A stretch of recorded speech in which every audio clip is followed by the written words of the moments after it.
दोस्तों, जरा कल्पना कीजिए, एक ऐसी दुनिया की जहां तेल और गैस सिर्फ ईंधन नहीं बल्कि देशों की ताकत और भविष्य तय करने वाला हथियार बन चुके हैं।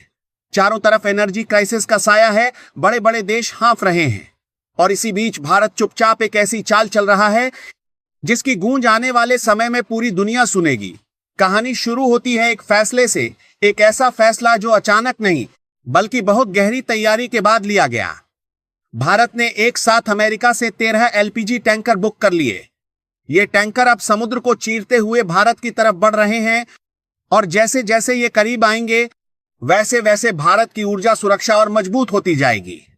लेकिन असली ट्विस्ट यहां है, ये सिर्फ 3.5 लाख टन गैस की बात नहीं है। ये उस बड़े प्लान की पहली झलक है जिसमें भारत करीब 10 लाख टन एलपीजी को पहले ही लॉक कर चुका है।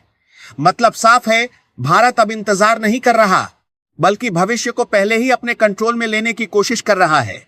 लेकिन असली सरप्राइज अभी बाकी है। अचानक एक ऐसा नाम सामने आता है जिसकी किसी ने कल्पना भी नहीं की थी, अर्जेंटीना। एक ऐसा देश जो कभी भारत के एलपीजी मैप में था ही नहीं, आज अचानक एक अहम पार्टनर बनता दिख रहा है। 19 टन से ज्यादा एलपीजी का ऑर्डर, और वो भी सीधे डिलीवरी के साथ। अब आप सोच रहे होंगे, आखिर अर्जेंटीना अचानक इस खेल में आया कैसे? यहीं पर कहानी और दिलचस्प हो जाती है। अर्जेंटीना की जमीन के नीचे छुपा था एक खजाना, वाका मुएर्ता नाम की शेल गैस। जैसे ही यह खजाना सामने आया, अर्जेंटीना की किस्मत बदल गई। गैस का उत्पादन तेजी से बढ़ा और अब वही गैस एलपीजी बनकर भारत की ओर आ रही है। अर्जेंटीना अपने बंदरगाहों को अपग्रेड कर रहा है, नई पाइपलाइन बिछा रहा है, क्योंकि उसे पता है कि भारत जैसा बाजार मिलना कोई छोटी बात नहीं है। और भारत इस मौके को सिर्फ एक डील की तरह नहीं बल्कि एक रणनीति की तरह देख रहा है, क्योंकि असली खेल है निर्भरता को तोड़ना। सालों से भारत की एलपीजी जरूरतें कुछ गिने चुने गल्फ देशों से पूरी होती थी, लेकिन अब भारत उस दायरे से बाहर निकल चुका है। अमेरिका एक विकल्प है, अर्जेंटीना दूसरा। और ये तो बस शुरुआत है। अब भारत किसी एक दरवाजे पर नहीं खड़ा बल्कि कई रास्ते खोल चुका है। लेकिन कहानी यही खत्म नहीं होती। एक और मोर्चा है जो शायद इससे भी ज्यादा अहम है, खाद का मोर्चा। क्योंकि अगर खेत सूख गए तो शहरों की रोशनी भी ज्यादा दिन नहीं टिकेगी।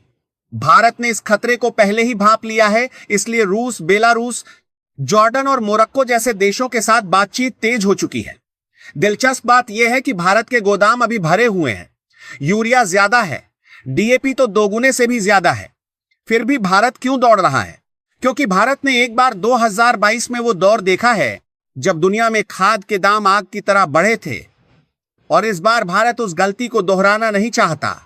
इस बार भारत पहले से तैयार है और यही तैयारी उसे बाकी देशों से अलग बनाती है। अब जरा इस कहानी का सबसे स्मार्ट हिस्सा समझिए। सरकार ने एक समझकान को बरसत कर है ऐसा कदम उठाया है जो बाहर से छोटा लगता है लेकिन अंदर से गेम बदल सकता है। सीबीजी यानी कंप्रेस्ड बायोगैस। खेतों के कचरे से, शहर के वेस्ट से, यहां तक कि गोबर से बनने वाली ये गैस अब सीधे पाइपलाइन में मिलने लगी है। सोचिए, जो चीज पहले जलकर प्रदूषण बनती थी अब वही देश की ऊर्जा बन रही है। इससे गैस की कमी भी नहीं होगी, विदेशों से खरीद कम होगी और पराली जलाने जैसी समस्या भी धीरे धीरे खत्म हो सकती है।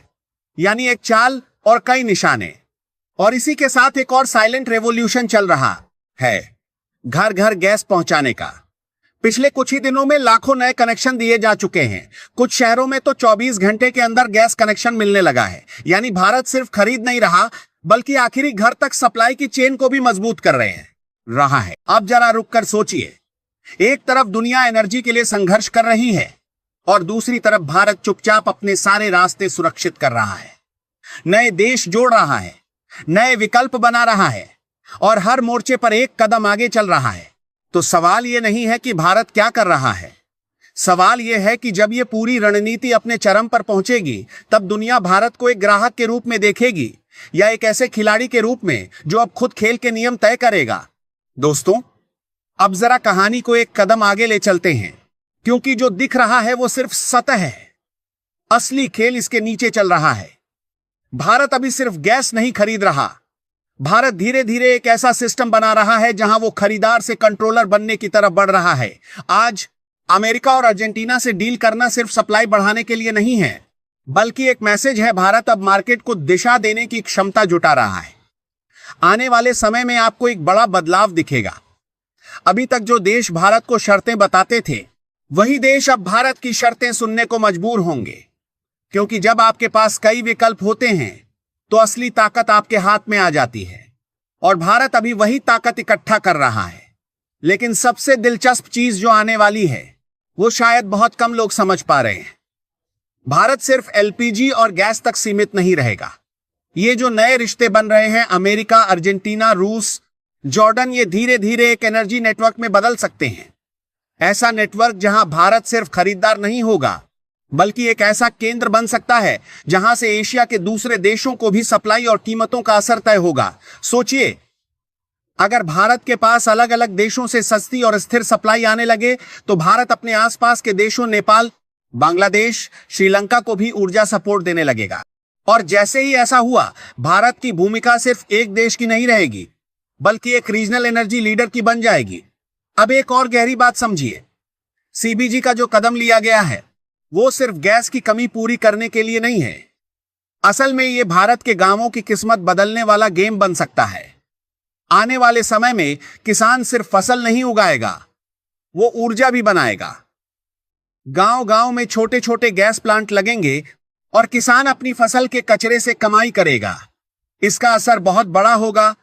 शहरों पर दबाव कम होगा, गांवों में रोजगार बढ़ेगा और भारत की अर्थव्यवस्था नीचे से मजबूत होगी। यानी जो कदम आज छोटा लग रहा है, वही कल एक नई ग्रामीण क्रांति का आधार बन सकता है। लेकिन इसके साथ एक छुपा हुआ खतरा भी है। जैसे जैसे भारत नए देशों से जुड़ता जाएगा, वैसे वैसे वैश्विक ताकतें इसे ध्यान से देखने लगेंगी। खासकर वो देश जो अभी तक ऊर्जा के खेल को कंट्रोल करते आए हैं, उन्हें यह बदलाव पसंद नहीं आएगा।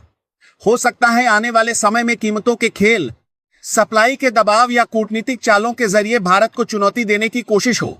लेकिन यहां भारत की सबसे बड़ी ताकत यही होगी, डाइवर्सिफिकेशन। अगर एक रास्ता बंद हुआ तो दूसरा पहले से खुला होगा।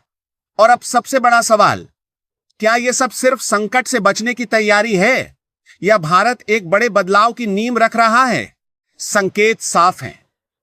भारत धीरे धीरे उस दौर में प्रवेश कर रहा है जहां वो सिर्फ अपनी जरूरतें पूरी नहीं करेगा, बल्कि दूसरों की जरूरतों को भी प्रभावित करेगा।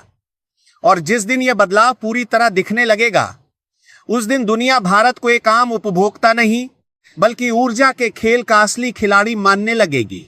और शायद वही दिन इस पूरी कहानी का असली क्लाइमैक्स होगा। दोस्तों, अब जो तस्वीर बन रही है, उसका असली असर अभी दिखना शुरू भी नहीं हुआ है। आने वाला समय एक ऐसा मोड़ ला सकता है, यूं के बीच में गुड़ बते की, जहां भारत की एनर्जी कहानी पूरी तरह बदल जाएगी। और यह बदलाव धीरे धीरे नहीं, बल्कि अचानक दिखेगा।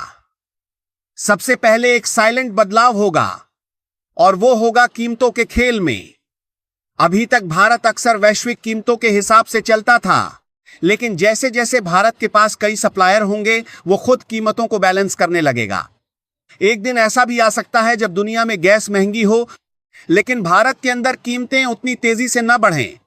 यही असली पावर है, जब बाहर तूफान हो और अंदर शांति।